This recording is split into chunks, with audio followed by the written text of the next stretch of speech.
Oke, kita akan langsung bahas hal ini. Sudah ada dua orang narasumber yang sudah bergabung bersama kami pagi hari ini. Ada PLT Deputi Analisis dan Pemeriksaan PPATK, Pak Danang Trihartono, dan juga Ustadz Ajo Bendri. Selamat pagi semuanya, Assalamualaikum. Selamat pagi, Assalamualaikum warahmatullahi wabarakatuh, Bapak-Bapak. Waalaikumsalam warahmatullahi wabarakatuh, makasih.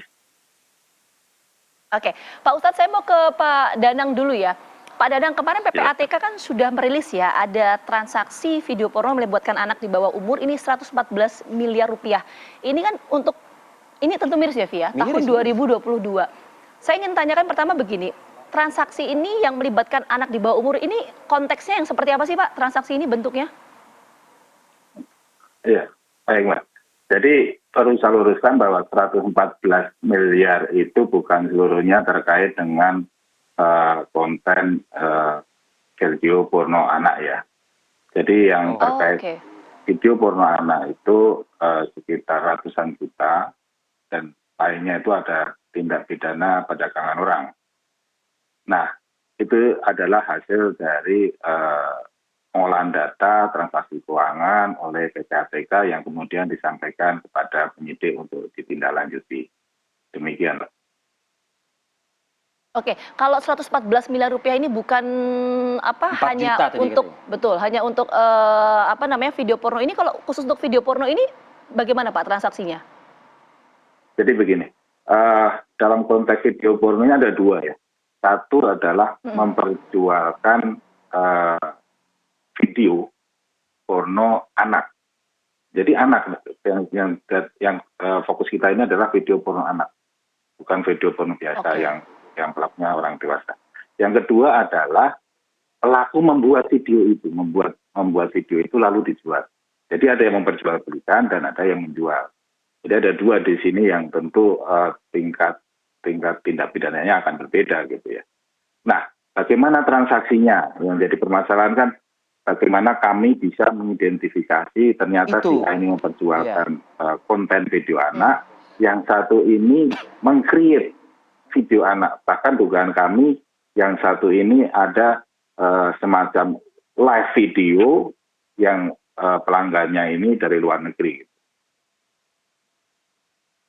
Pak Danang, artinya agar tidak rancu dan semakin membingungkan Pak Danang, jadi yang kategori anak ini adalah hanya di kontennya gitu ya Pak ya, bukanlah pelaku transaksinya Pak? Bukan. Jadi konten videonya adalah video anak, gitu ya. Pelakunya tetap yang memperdagangkan ini adalah orang dewasa. Yang adalah orang dewasa. Nah, apakah mungkin di PPATK juga bisa mendapatkan informasi Pak dari data para pelaku-pelakunya juga yang bertransaksi ya, membeli konten-konten video porno anak ini Pak? Ya, jadi ada dua ya. Ini adalah yang menjual tadi, dan ini adalah yang memproduksi. Nah, yang menjual ini kebanyakan dia pemasarannya melalui media sosial, lalu ada orang yang membeli melalui OVO, melalui GoPay, melalui transfer, dan sebagainya. Nah, ini harganya murah, ratusan ribu gitu ya, yang dia jual. Nah, satu lagi ini yang membuat konten ini dia biasanya dari luar negeri, jadi ada transfer dari luar negeri dengan notifikasi yang tanda kutip terkait dengan dugaan pornografi anak gitu ya. Kalau yang di dalam negeri tadi notifikasi transaksi, saya kirim notifikasinya bocil misalnya. Bocil itu kalau penafsiran kami bocah kecil gitu ya, dan sebagainya lah yang notifikasinya adalah pornografi anak. Oke, Pak Danang, artinya yang menginginkan konten-konten video porno anak ini jumlahnya cukup mengkhawatirkan, cukup tinggi begitu Pak Danang? Ya, memang kalau yang dari video itu sebagian besar pembelinya masih di dalam negeri ya. Tapi yang khusus live, yang khusus konten khusus ini peminatnya ini dari luar negeri. Jadi kita temukan banyak transfer dari luar negeri, dari beberapa negara. Seseorang lalu setelah masuk ke rekening yang bersangkutan digunakan untuk sewa villa, membayar manajer villa, lalu untuk tarik tunai, untuk dibayarkan ke anaknya, dan sebagainya. Pak Danang, tadi Pak Danang menyebut konten live ya Pak, atau beli apa istilahnya tadi, Ya. beli putus gitu ya Iya. Pak ya. Itu maksudnya yang Ya. live itu anak Pak, yang disaksikan oleh orang lain di luar Dugaan negeri kami begitu. seperti itu. Dari notifikasi transaksi ya live anak sekian menit gitu, ya dugaan kami seperti itu. Oke, oke, ini miris tapi juga menarik untuk kita soroti Pak Dadang. Nanti saya akan dalami soal proses transaksi itu ya Pak ya, yang ada di dalam negeri maupun luar negeri. Tapi saya bergeser dulu ke Ustadz Bendri. Bendri. Iya, Ustadz Bendri, saya ingin Ya. dengar respon Ustadz deh, karena ini cukup miris sekali ya. Tadi Pak Dadang menyampaikan bahwa Semakin miris karena ada live itu tadi. itu tadi, dan ini yang melibatkan Iya. adalah anak di bawah umur, bukan transaksinya. Bagaimana Pak Ustadz melihat Iya, mengenai hal ini? yang mengerikan memang ini salah satu fakta bahwa pornografi itu akan selalu menagih orang untuk bersensasi terhadap kebutuhan seks yang tidak pernah puas. Sehingga ketika merasa bahwa pelayanan atau bentuk variasi seks yang dia terima selama ini dianggap biasa-biasa saja, maka salah satu wujudnya selalu ada wujud variasi, memuaskan hasrat yang sifat sensasional.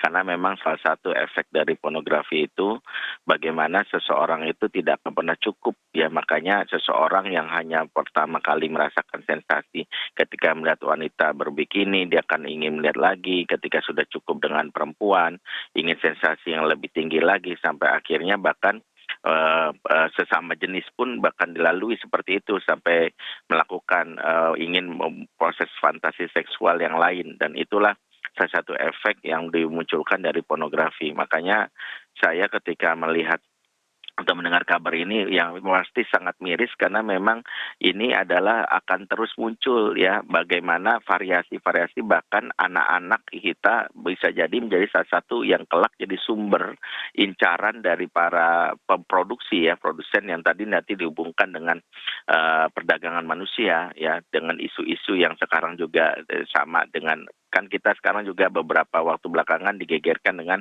hilangnya anak ya, yang diculik, yang entah kenapa. Oh, iya, Itu iya. juga salah satu yang relate bahwa mereka juga melihat ini sebagai sebuah peluang, bahwa ada sebuah demand kebutuhan di masyarakat luar yang di sana tidak terkontrol dengan hadirnya pornografi dianggap sesuatu yang kebutuhan mereka, maka mereka akan selalu menagih, apalagi nih masa cuman begini saja gitu. Ketika ada sebuah kebutuhan bahwa kami butuh ya, terutama bagi orang-orang yang pedofilia gitu ya, atau penyuka sama jenis, maka produksi-produksi itu akan dikembangkan, dan salah satu incarannya ya anak-anak kita. Disinilah pentingnya bagaimana orang tua mewaspadai betul bahwa anak-anak kita bisa jadi sebagai bukan pelaku, bisa jadi korban dari bagaimana para penjahat-penjahat yang ingin mengambil mereka ya. Saya selalu istilahkan sekarang ini banyak perebut ya, bukan hanya pelakor ya, perebut laki orang, juga ada penakor ya, perebut anak orang gitu, dan itu juga muncul di sekitar kita. Ya, Ustadz Bendri, sedikit saja sebelum kita jeda Ustadz. Artinya kan kalau dalam konteks anak ya, kalau tadi dijelaskan oleh PPATK, oke, kita menyebutnya korban karena dia ada di dalam konten dan dia ada di live tersebut begitu. Apakah Ustadz Bendri juga punya data begitu? Malah yang lebih mengkhawatirkan pelaku yang membeli atau yang bertransaksi juga kategori di bawah umur juga, jangan-jangan, mengingat anak-anak sekarang sudah bergawai semuanya. Di mana-mana anak-anak sudah pegang gawai, Pak. Iya, kalau berdasarkan data valid itu mungkin belum bisa kami simpulkan, tapi dari konsultasi selama 2 tahun belakangan, dari beberapa banyak konsultasi di ruang konseling yang kami tangani dan beberapa praktisi, kami mendapatkan fakta bahkan bukan cuma dalam konteks 2 tahun belakangan dan gawe ini, anak-anak menjadi salah satu penikmat dari pornografi, tapi juga menjadi ujung pornografi itu kan acting out ya, acting out. Jadi mereka melakukan tindakan seksual terhadap kebutuhan syahwat mereka yang tidak terfasilitasi. Mohon maaf, akhirnya beberapa kasus yang kita pernah tangani misalnya terjadi, misalnya mereka incest, adik dan kakak misalnya, termasuk juga bagaimana mereka melampiaskannya dalam wujud ya, kalau masturbasi itu hal yang umum mereka lakukan. Dan memang ini salah satu yang kita alami di masa pandemi, di mana mereka tidak memiliki aktivitas sibuk, sementara orang tua tidak bijak memberikan yang namanya handphone, dan ditambah lagi bahwa kondisi anak-anak kita mengalami apa yang disebut dengan istilah blast.